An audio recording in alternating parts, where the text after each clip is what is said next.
crooked. Well, it's a fabulous Friday. Good morning. We are so delighted to be here this morning. It's a good day for ducks out there this morning. It is. Bertram. You know, quack, quack.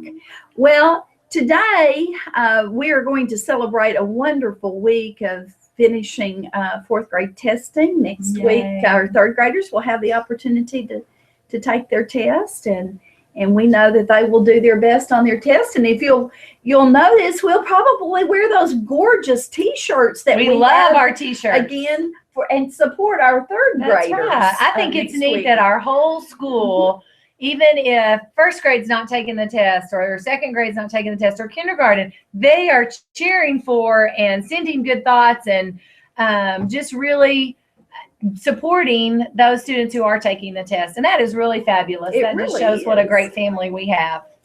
And you know, Miss Bertram, that means I'll have to do laundry at night if I wear my shirt the next day. I had someone ask me if I washed it, and I said, yeah. I had to do laundry last night because I wanted to support our fourth graders. Right. So we go home every night, wash that T-shirt, and wear it again the next day. And I don't really like doing that, but I did it for the fourth grade because I do anything for our students. I do laundry every night anyway, so that's no big deal. You know, Miss Bertram, we won't get into that scenario at the Packers house. One of the things, I didn't want to come up with a new tip for the week, but we haven't talked about our acts of kindness in a while, so I'm going to kind of go back and review those. If you remember, the first one that we talked about one week was to treat others the way you want to be treated, to treat them with respect. And I think then the next week we did to understand students' differences.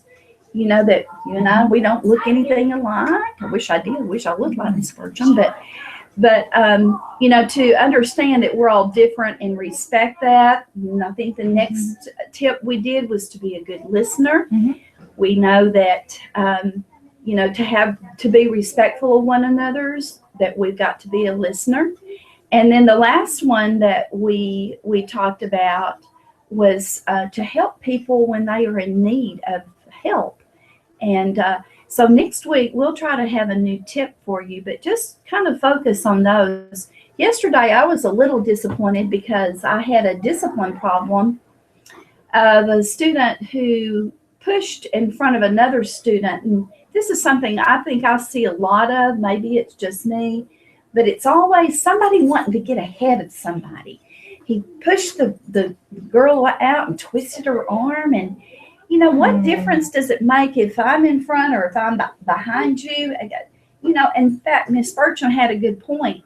I said the person is more important than the place in line. So we care more about that person that's around us, those people that are in our classroom, that the person is more important than where you're standing in line. So we care more about their feelings and how we treat them than we should care about where we stand in line. If we're in the front, if we're in the back, if they're in front of us, behind us, that really is not important. The people are important, and we care about them and we care about their feelings.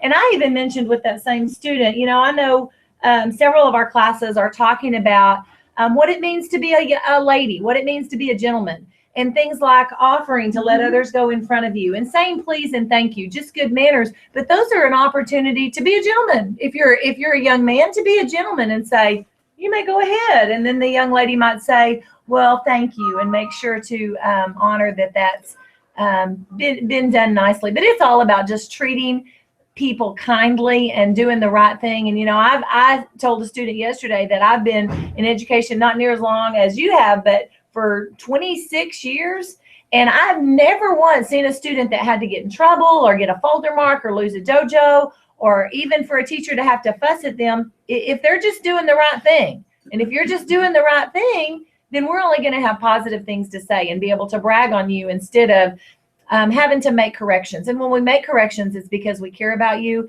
and we want to help you make good choices. And I just really would like us to focus on the people being the most important, not the place where you are in line or those other things.